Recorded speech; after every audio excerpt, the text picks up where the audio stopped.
The anime commences with a young boy recollecting the circumstances of his reincarnation.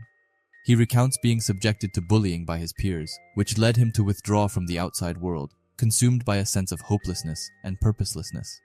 Then, a pivotal moment arrives when he finds himself engrossed in his phone, only to be suddenly enveloped by a radiant light. Within this luminous aura stands a woman who imparts to him that he has been selected for reincarnation.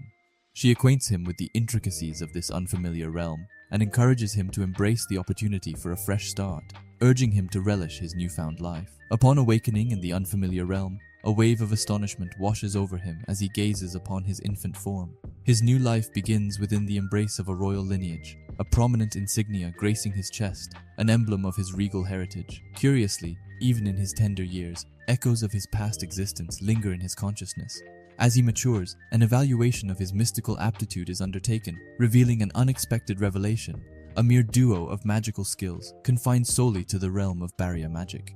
This revelation elicits a deep-seated frustration within the monarch, who had anticipated a prowess befitting his royal lineage, perhaps even ranking within the 40 to 50 range. Fueled by disappointment, the ruler directs a member of his retinue to discreetly remove the infant to a distant location, while he and his consort agree to perpetuate the falsehood that the child succumbed during childbirth, shielding their realm from the truth. The woman responsible for his reincarnation finds herself confiding in a colleague, her heart heavy with regret. She expresses her frustration that the extraordinary abilities she bestowed upon him remain hidden, concealed by the limitations of a world where measurement is restricted to mere double digits. She discloses her audacious bestowal of 1,002 magical skills upon him. Meanwhile, within the solitude of the forest, the infant is left to his own devices. Struggling to free himself from the confines of his swaddled attire, he recalls what he learned within the palace walls. In a moment of realization, he taps into his knowledge of barrier magic, its potential unfolding before his eyes. This newfound power proves to be exceptionally advantageous, a revelation that leaves him both surprised and empowered. At that very moment, a wild creature emerges stealthily from the shadows, its predatory instincts driving it to seize the defenseless infant. Swiftly, he harnesses the might of his barrier magic, repelling the aggressor's advances. Emboldened by his success, he counters with his offensive, prompting the creature's acknowledgement of defeat. As the tension ebbs, a connection forms between them. The infant introduces himself as Haruto, opting for a name more easily spoken than his former appellation. Through their exchange, Haruto divulges his origin. Hailing from a distant kingdom, abandoned due to his perceived scarcity of magical prowess. Yet, the creature rebuffs this assertion, detecting a wellspring of mana that surpasses any human it has encountered. Intrigued, it queries whether Haruto might be the reincarnation of the fabled Demon King, a notion he affirms outwardly while harboring his inner uncertainty. The creature, now named Flay by Haruto, pledges loyalty and gratitude for sparing its life. As they converse, Haruto succumbs to dizziness, attributing it to hunger. In a surprising turn, Flay metamorphoses into a crimson-haired lady with tails, attempting to nourish him, but ultimately failing. Their exchange is interrupted by an approaching soldier, his intentions set on claiming Haruto. Yet Haruto has already established a mental link with Flay using his barrier magic. Swiftly, Flay voices their refusal, asserting that they cannot be taken by those who initially abandoned them. The soldier employs persuasion, revealing a personal motive tied to his wife's infertility. He beseeches Flay to entrust Haruto into his care, offering her a position as a personal aide, with the stipulation that she remains vigilant in her guardianship. After a tense negotiation, an agreement is reached. Haruto's resting vessel is rendered asunder, a peculiar liquid resembling blood cascading over it. The trio then departs for the soldier's residence, embarking on an unforeseen journey. 9 years have elapsed, and Haruto now warmly greets the soldier he affectionately refers to as his father, along with his mother and his sister Char.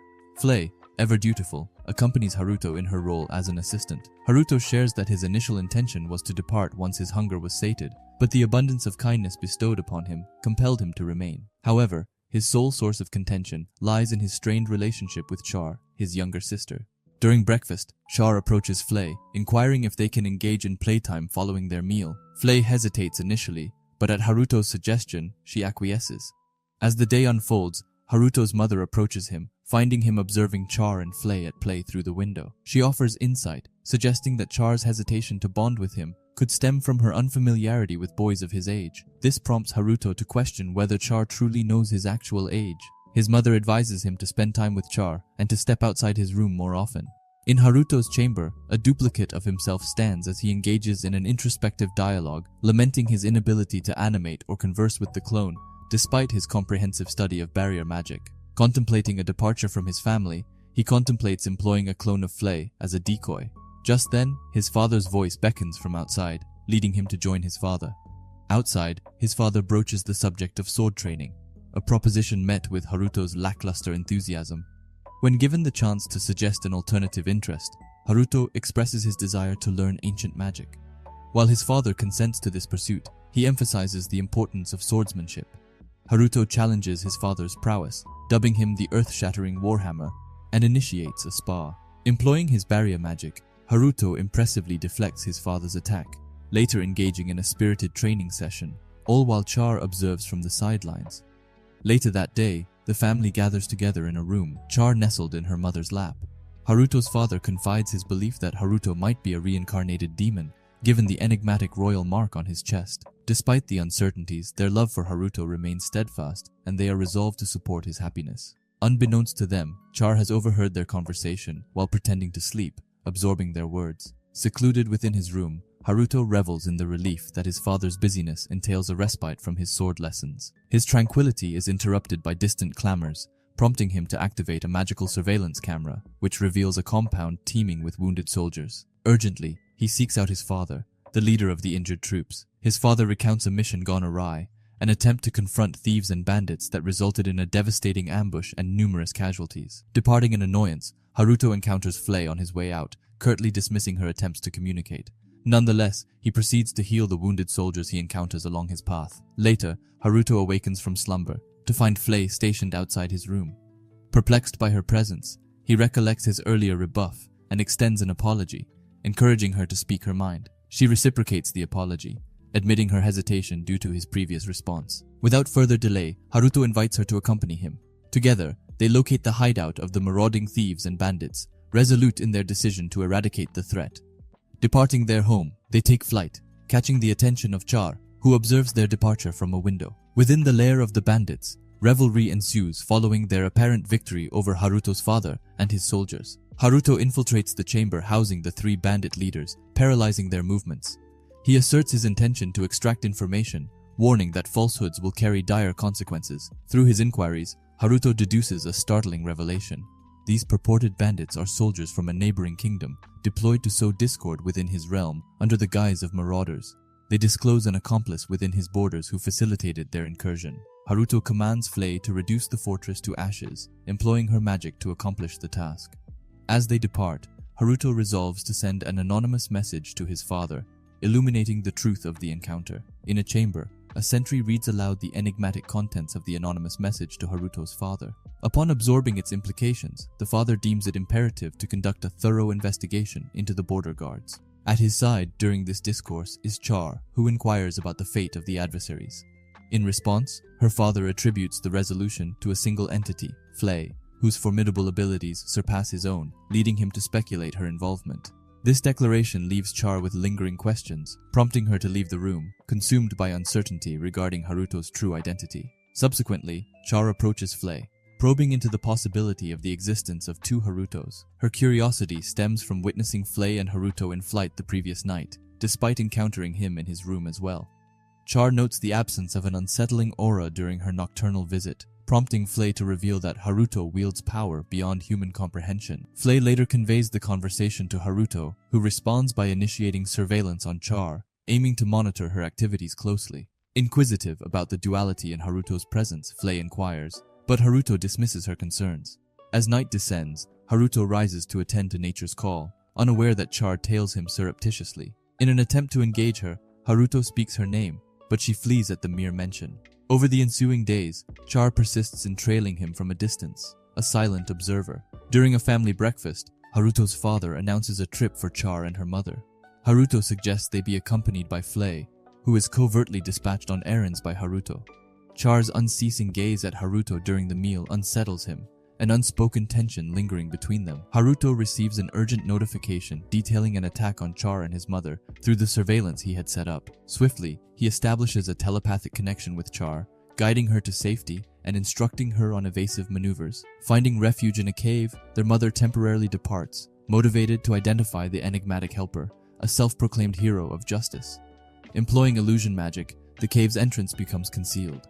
The bandits pursue their quarry, and in a desperate bid to evade capture, Char's mother wields a knife, only to have it shattered, leaving her unconscious. In a timely intervention, Haruto arrives, incapacitating the assailants.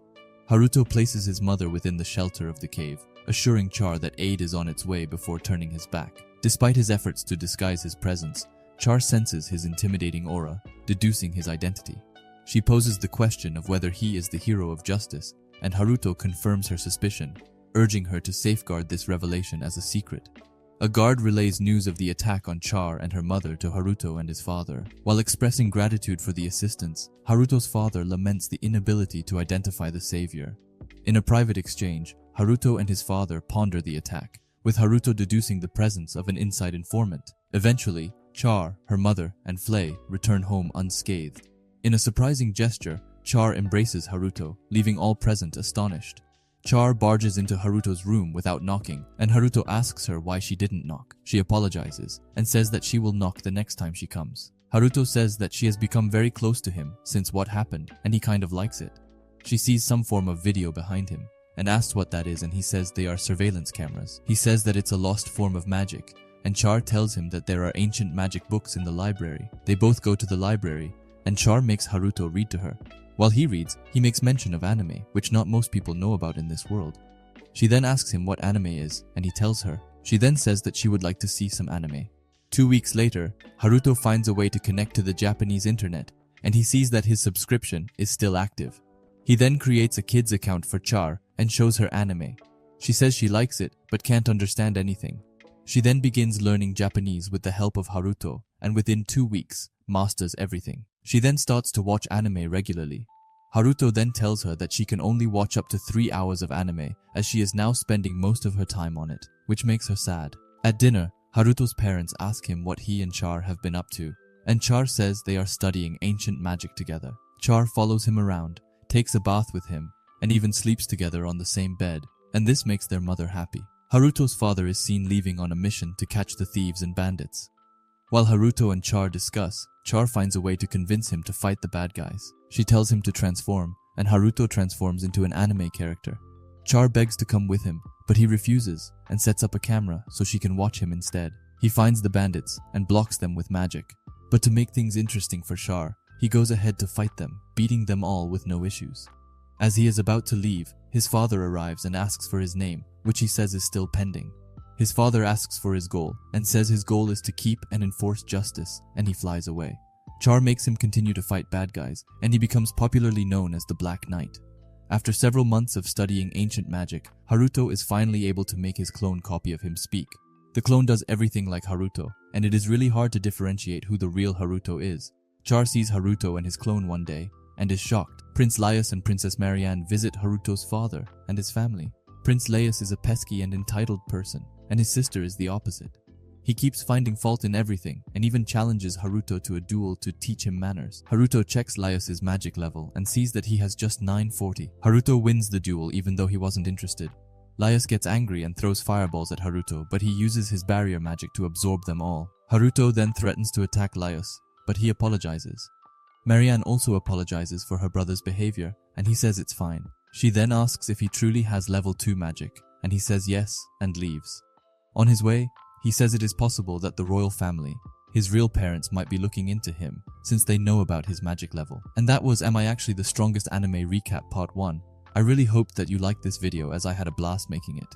Anyway, don't forget to subscribe, like, comment, and share this video with one of your friends, and I hope to see you in my next video. Bye.